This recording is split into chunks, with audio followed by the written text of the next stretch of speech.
Alright, in this lesson, we're gonna start talking about SEO. And if you're not familiar with SEO, it is search engine optimization. Basically, you do everything you can to appear higher in Google search results. Alright, let's start by asking ourselves a very simple question. What is a search engine? So, search engine can be google.com, bing.com, duckduckgo.com, and any other search engine. There are plenty of them nowadays, but the most popular one is obviously Google, and this is where we're gonna focus the most. And when we are talking about search engine optimization, we usually are talking about optimizing our content so we would appear higher in Google search results. And actually, there's a good old saying in SEO world: if you want to hide a dead body, you should use the second page of Google search results because no one goes there. So your goal is to make sure that you do everything you can to appear in the first page of Google search results. And the best case scenario would be to appear in the top 3 results. And of course, if you can, the best option would be to appear in the first position of Google search results.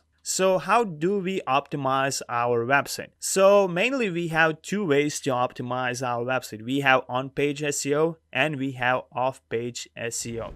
Alright, let's talk about on-page SEO. So in short, on-page SEO means that you do everything you can in your hands, in your power, to optimize your website. So this is where you can use all tactics, all tricks yourself on your website, not anywhere else, but on your website pages to optimize your content. And how we do that? So we do keyword research, we optimize our content with keywords, we use interlinking, and of course, good user experience is also important. So how we do this keyword research, you might be wondering. So for this, we usually use tools to do our keyword research for our content, for our products, and such tools could be Ubersuggest, SEMrush, Ahrefs. The last two, they are quite expensive, and I usually like to do keyword research with Ubersuggest. It's much cheaper version, and if you're gonna use this tool, you're gonna get 7 days free trial. So I highly recommend you to check out this tool. And if you are building a website for your native audience, for your native language audience,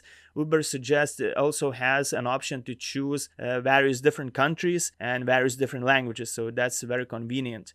And when we are doing a keyword research, we also check our competitors. So you probably already know your competitors, and if you know those competitors, you know their products, you know their blog posts, you know their content, and you can, for example, take their product page. If you're gonna sell a similar looking product, you can take this product page and you can run it through your keyword research tool like Ubersuggest, and this tool will let you know how much traffic this specific product, specific page is getting, for what keywords it's ranking, and what keywords are bringing this product the most traffic. And maybe you're gonna see some other keywords for this particular product isn't ranking high because it's not optimized for these particular keywords, and this is where you can take advantage of that, and you can take, let's say, this keyword, and you can use this keyword for your product, and you can try to optimize your product using this keyword, because that's not the keyword your competitor is using. So this is where you can take advantage when you are analyzing your competitors.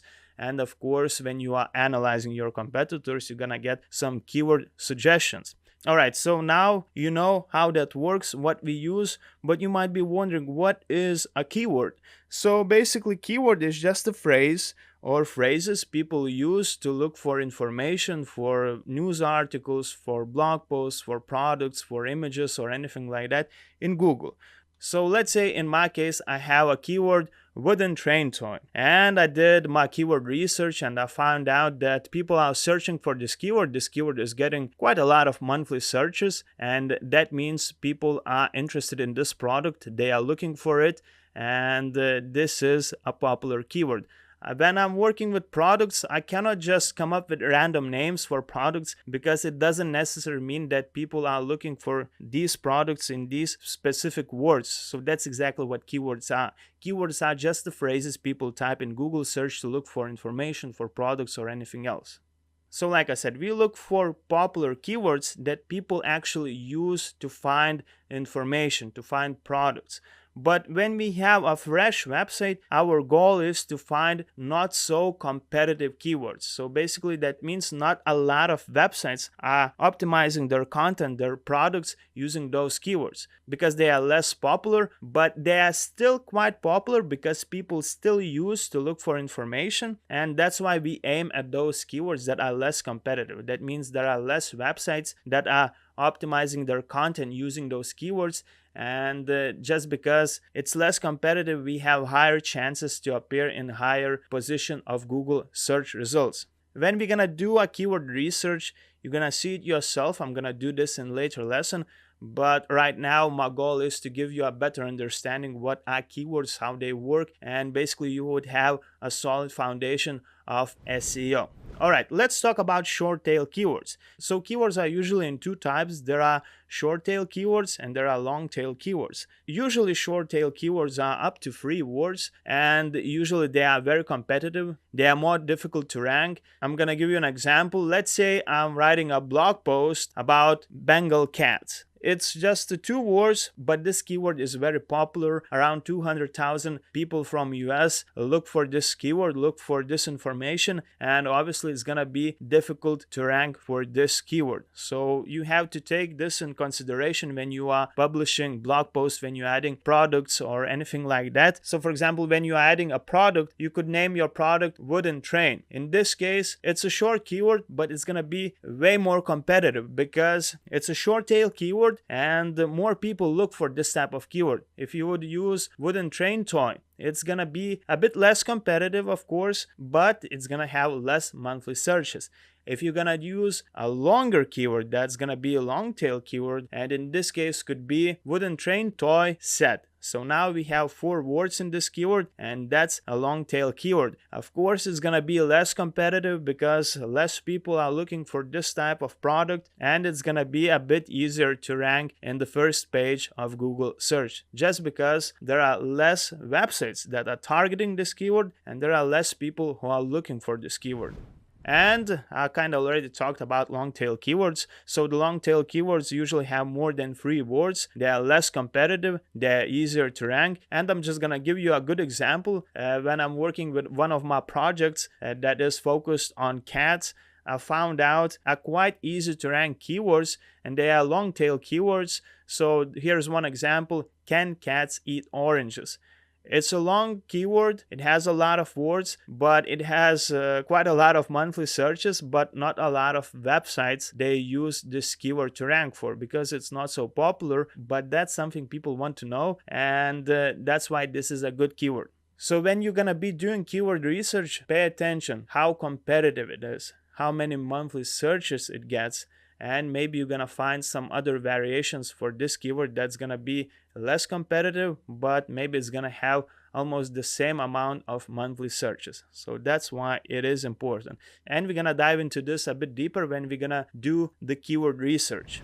All right, let's move on. So before we talk how we optimize our content, our products, there are some phrases you should know. So what means SERP or SERPs? So it simply means search engine result page or search engine result pages. So basically it means Google search result page. So basically that's what it means. Meta title. So meta title means that's the title of your product or your blog post or your website that you see in Google search, in SERPs, in Google search results. So when you type a keyword in Google search, you get a lot of results, a lot of websites. And those websites, they have their meta title, that's just the title. And underneath this meta title, we have meta description. So that's what is meta title and meta description.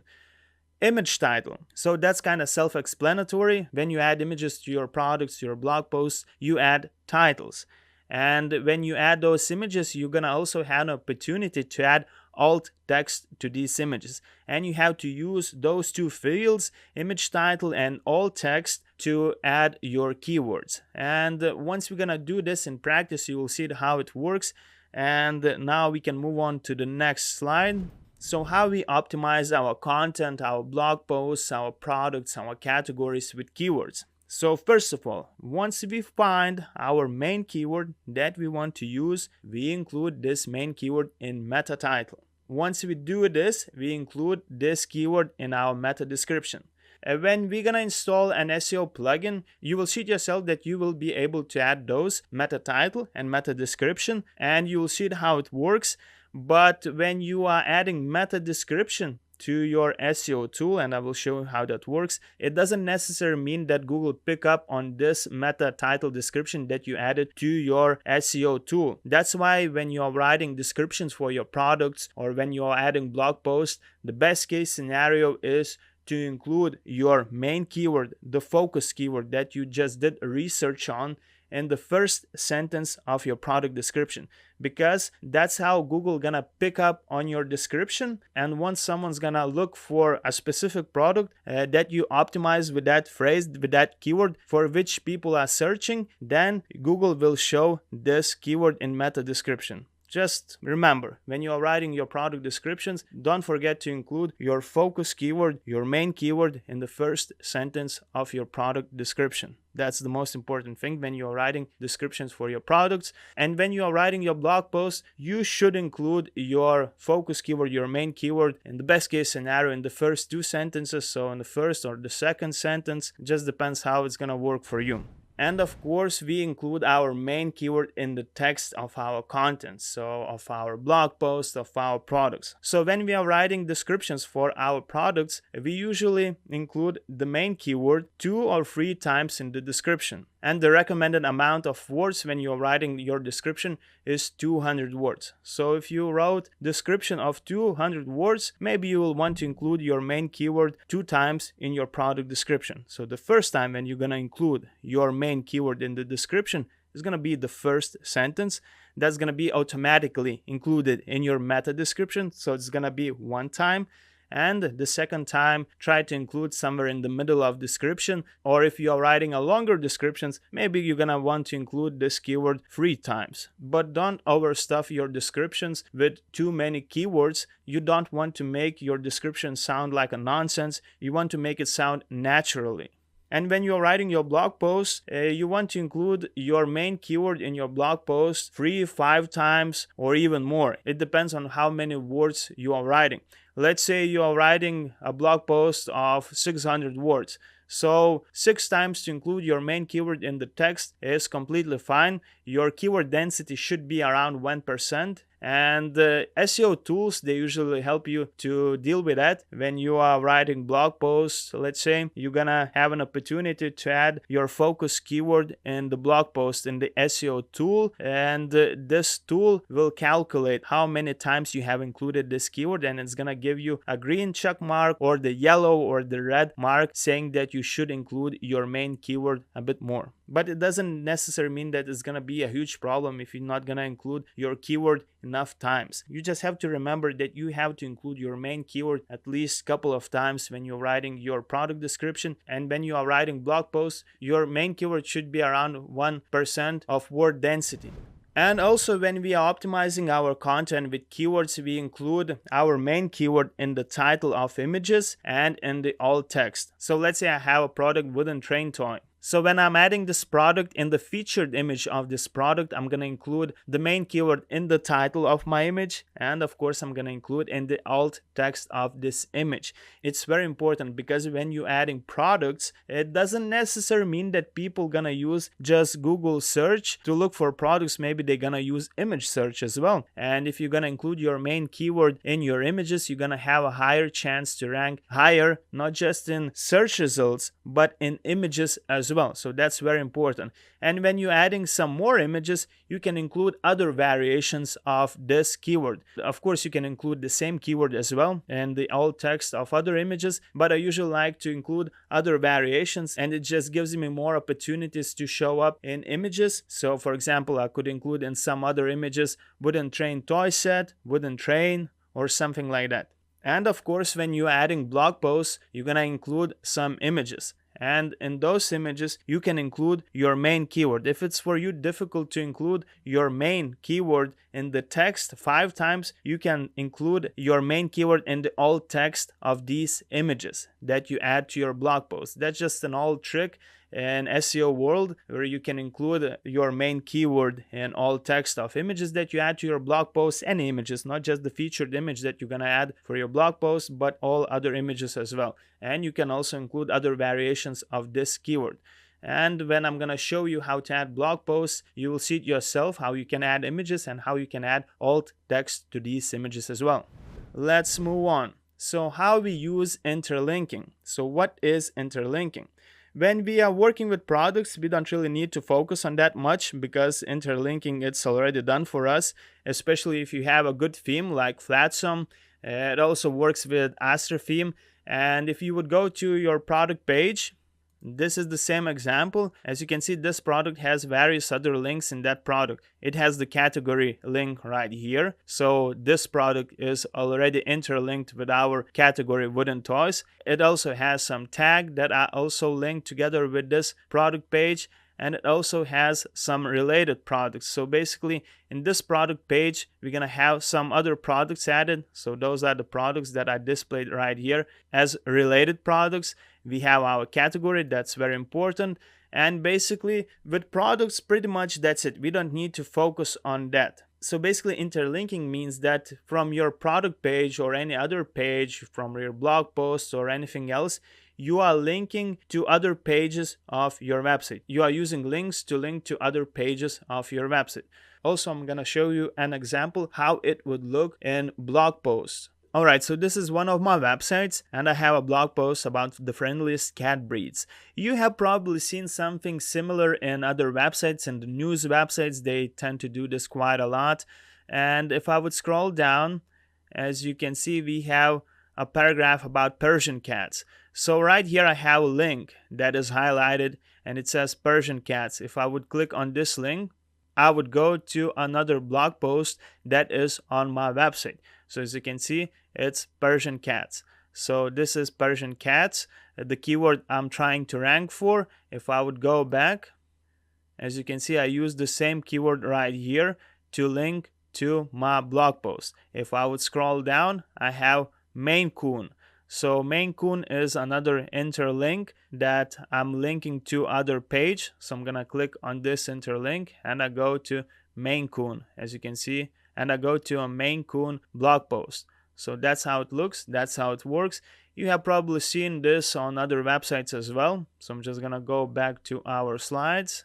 And that's how interlinking works. When we are talking about interlinking, we have to talk about anchor text, and we're going to talk about anchor text and backlinks as well. So anchor text is basically the text I use to interlink my links. So as you saw it yourself, I had a paragraph about Persian cats and I had text highlighted Persian cats. That was a link. So this text, Persian cats, that was clickable was anchor text. It's very important when you are linking various blog posts. And when you are adding anchor text, you want your anchor text to be your focus keyword. So as you saw it yourself, my focus keyword in the Persian cats blog post was Persian cats. So that's the same text, anchor text, I use to interlink from the friendliest cat breeds to Persian cats blog post. So that's how interlinking works. You just simply linking other blog posts, pages from your other post or your other page. Alright, let's move on. And when we are talking about good user experience, so good user experience means that you have a fast loading website, but here we're not gonna focus on that at all, because in this course I showed you how to create a website with a good user experience already. So your website is gonna be fast loading, it's gonna be of course responsive, it's gonna work well on all devices. A Flatsum theme gonna work a bit better compared to Astra theme.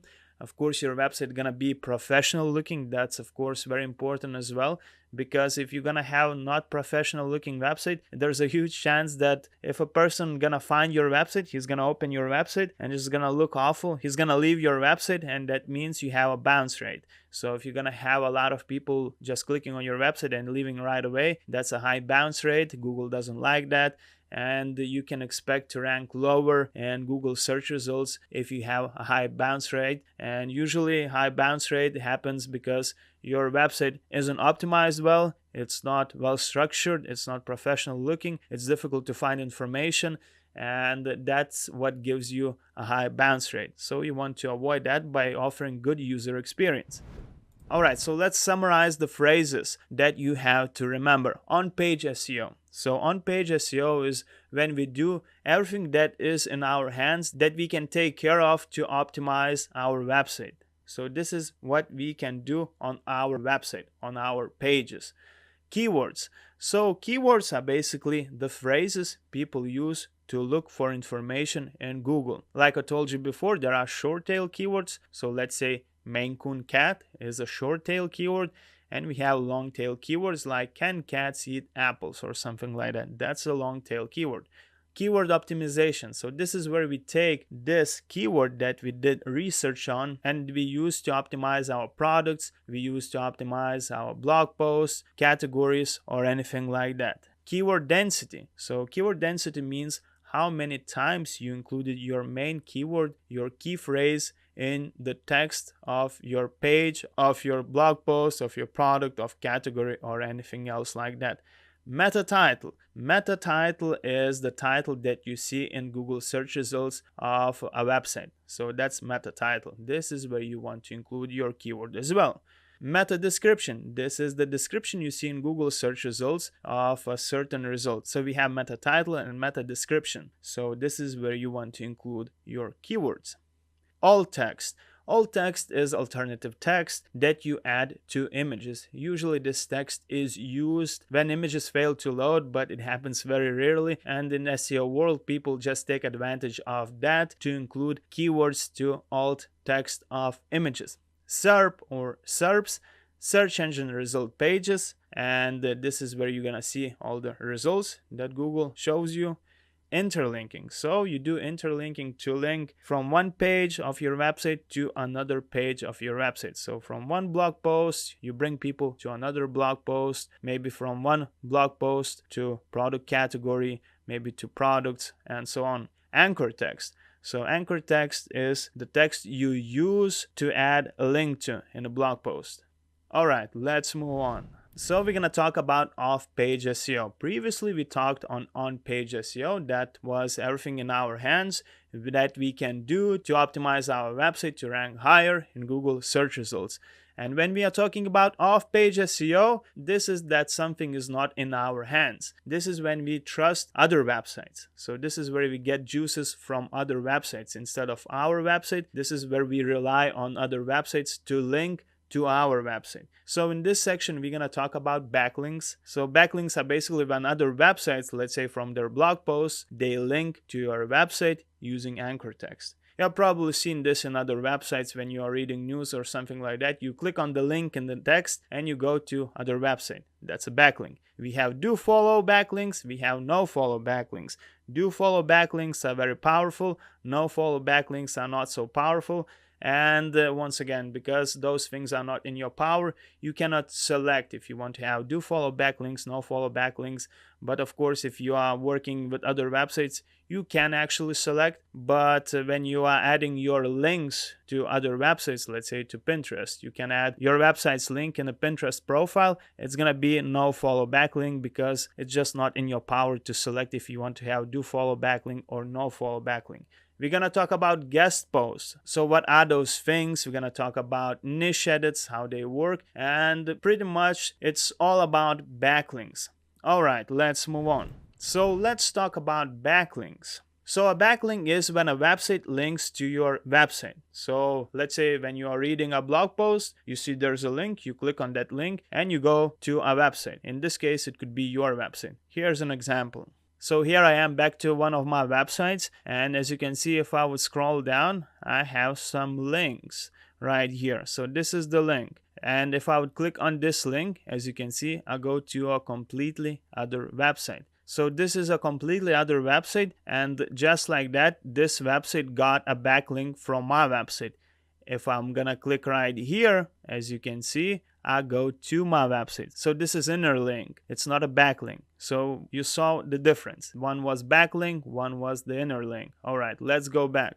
And once again, anchor text, it's just the text that is highlighted and that is clickable. It's basically the link. So in the previous example, I showed you with a Persian cat. So that was anchor text. When you try to get a backlink from other website, you should focus to add your link to an anchor text with the same keyword that you're focusing on to rank. So for example, I'm trying to get a backlink to a blog post to Persian cats. So in this case, I want to find a blog, I want to contact a blog, I want to ask for a guest post, and maybe they accept guest posts. I'm gonna write them a guest post, and my anchor text gonna be Persian cats, because that's my focus keyword. So that's basically what anchor text is. It's the same as you are interlinking your pages, your blog posts, your products, but this time you're doing on someone else's website.